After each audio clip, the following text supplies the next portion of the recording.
इसलिए सुभाष चंद्र बोस, वीर सावरकर के बारे में नहीं बताया जा रहा, छत्रपति शिवाजी के बारे में नहीं बताया जा रहा, चंद्रशेखर आजाद के बारे में नहीं बताया जा रहा। हजारों लाखों ऐसी प्रेरणा के स्रोत हैं कि जिनके जीवन को पढ़ें तो आज भी आपके रोंगटे खड़े हो जाएंगे।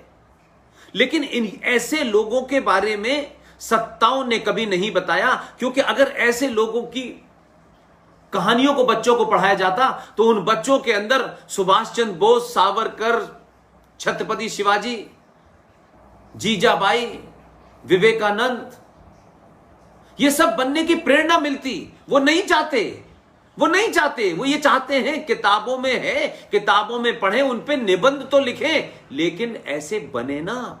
क्योंकि अगर आप बन गए तो जो राज सत्ता पे जो बौने आते हैं, कोई 2 रुपए किलो चावल में खरीदता है, कोई बिजली के बिल के फ्री, तब आप नहीं बिकेंगे। इसलिए मैंने कहा कि सनातन और राष्ट्र ये अलग नहीं है, क्योंकि सनातन इस कायनात, इस यूनिवर्स का हिस्सा है। इसलिए आपके जीवन शैली में सब कुछ उस ब्रह्मांड में जो है उसके प्रति आपकी ड्यूटी है। ये यहां तक करना है, ये यहां तक करना है, ये यहां करना है, बस। उस प्रकृति ने आपको इस जीवन में जो कुछ चाहिए उतना दिया है।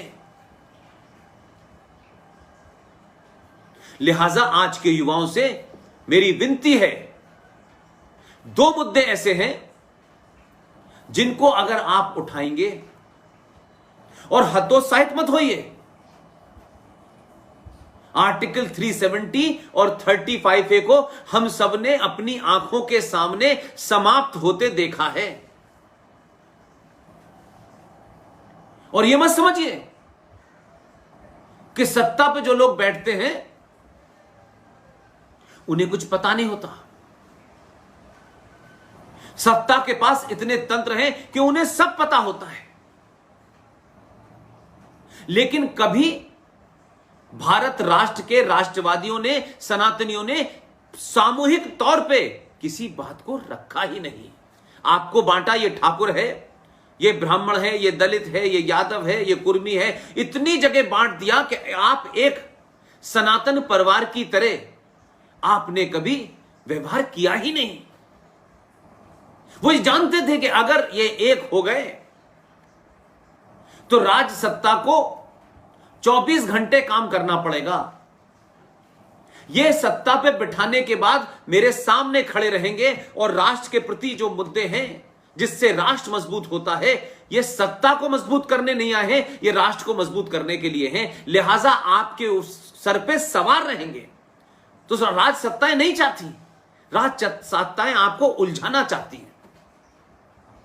तो एक इशू तो यह है कि चुनावों से पहले आप कहिए कि भारत के संविधान में सरकारों ने अपनी सुविधाओं के हिसाब से जो अमेंडमेंट किए हैं, जो किसी राज्य सत्ता को सत्ता पे बिठाने के लिए मददगार हो सकता है, क्योंकि आपने किसी को एक्स्ट्रा ताकत दे दी है, हम उनको हटाएंगे, हम उनको नहीं मानेंगे।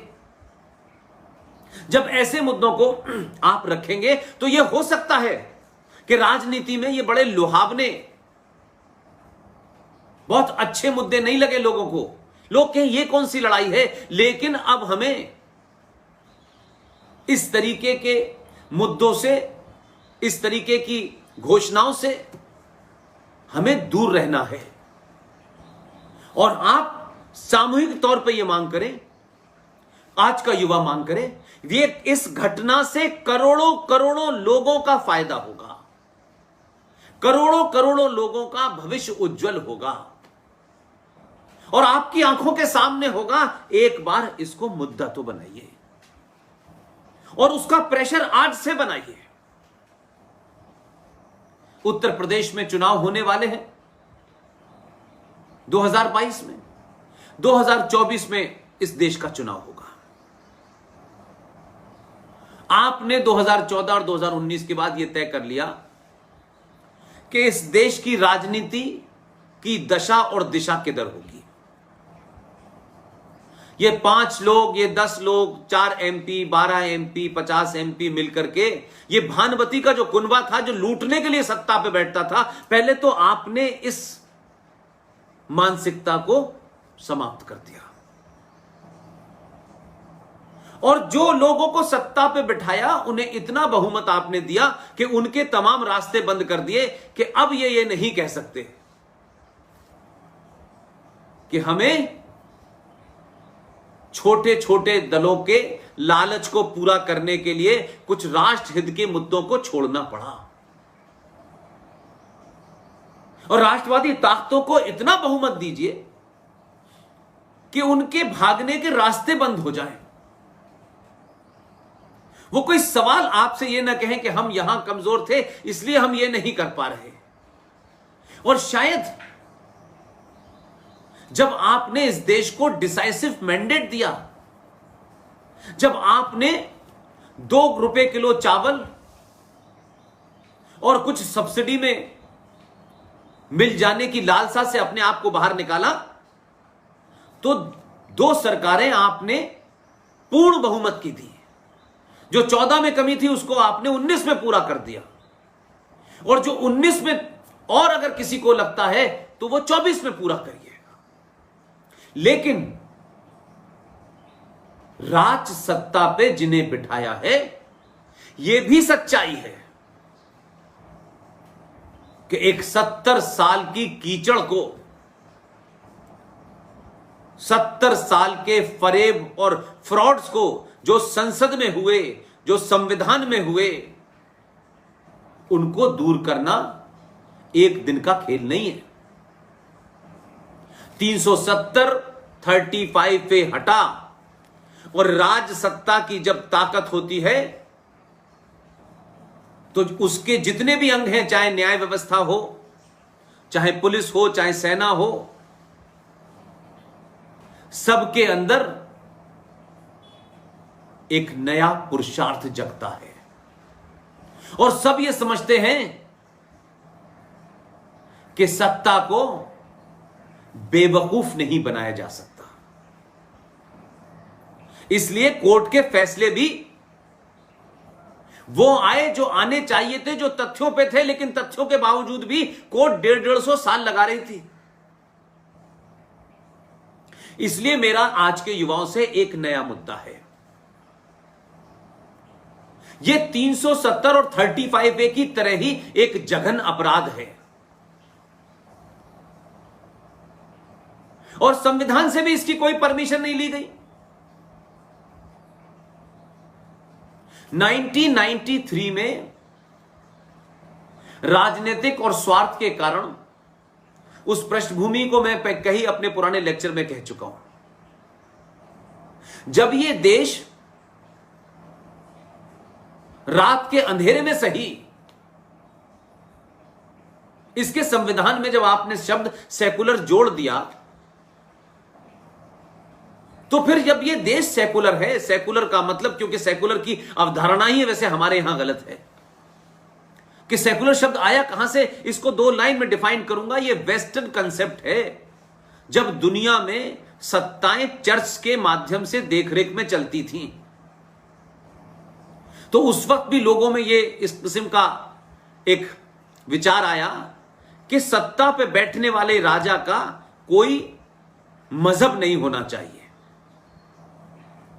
वो कहीं चर्च के माध्यम से इतना ज्यादा प्रभावित ना हो जाए कि उसकी पॉलिसी में चर्च के मानने वालों के प्रति ही ज्यादा वफादारी हो और दूसरों के प्रति ना हो। तो यह कहा गया कि जो सत्ता पे बैठेगा उसका कोई मजहब नहीं होगा, इसलिए राज सत्ता सेकुलर होनी चाहिए।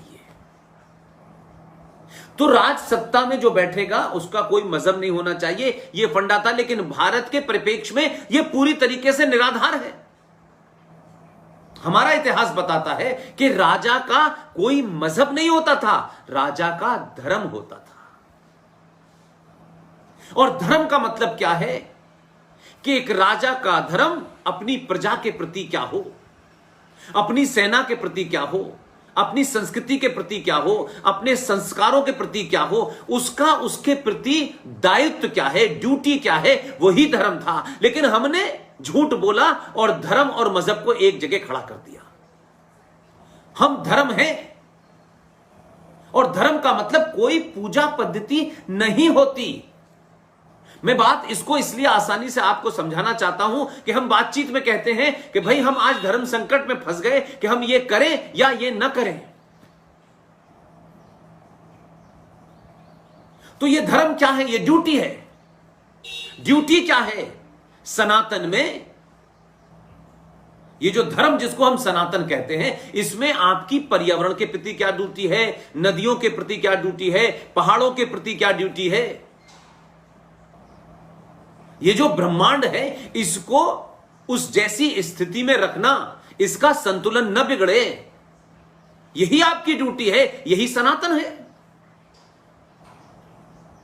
सूरज की पूजा हो, नदियों की पूजा हो, ये तो हमने लोगों को सीधे तौर पर उस कॉम्प्लेक्स साइंस को नहीं समझा सकते थे, क्योंकि बहुत ज्यादा सिंपल शब्द नहीं थे और बीच के कालखंड की वजह से बहुत सारे बड़े बड़े ऋषि मुनि नहीं रहे। तो हमने इसको आस्था के माध्यम से समझाने की कोशिश की कि गंगा की पूजा करो, गंगा आरती करो। तो गंगा आरती करने से गंगा के अंदर कोई सोने की मूर्ति आपको नहीं मिलने वाली। गंगा की पूजा का सिर्फ इतना ही अर्थ है कि गंगा मां, क्यों कहते हैं गंगा मां? इसलिए कि एक मां आपको जन्म देती है और एक मां आपको पालती है। अगर गंगा मां का दर्जा नहीं दोगे तो उसके प्रति आपकी आस्था मां की जैसी नहीं होगी और आप उसकी सेवा मां की तरह नहीं करोगे। और जितनी पवित्र आपकी मां है, उतना ही उस गंगा में बहने वाले पानी को भी पवित्र रखना आपका धर्म है। इसलिए आप उसकी पूजा करते हो, सूरज की पूजा करते हो, पीपल की पूजा करते हो, अग्नि की पूजा करते हो, आकाश की पूजा करते हो। ये सब इस ब्रह्मांड के हिस्से हैं, यूनिवर्स के हिस्से हैं।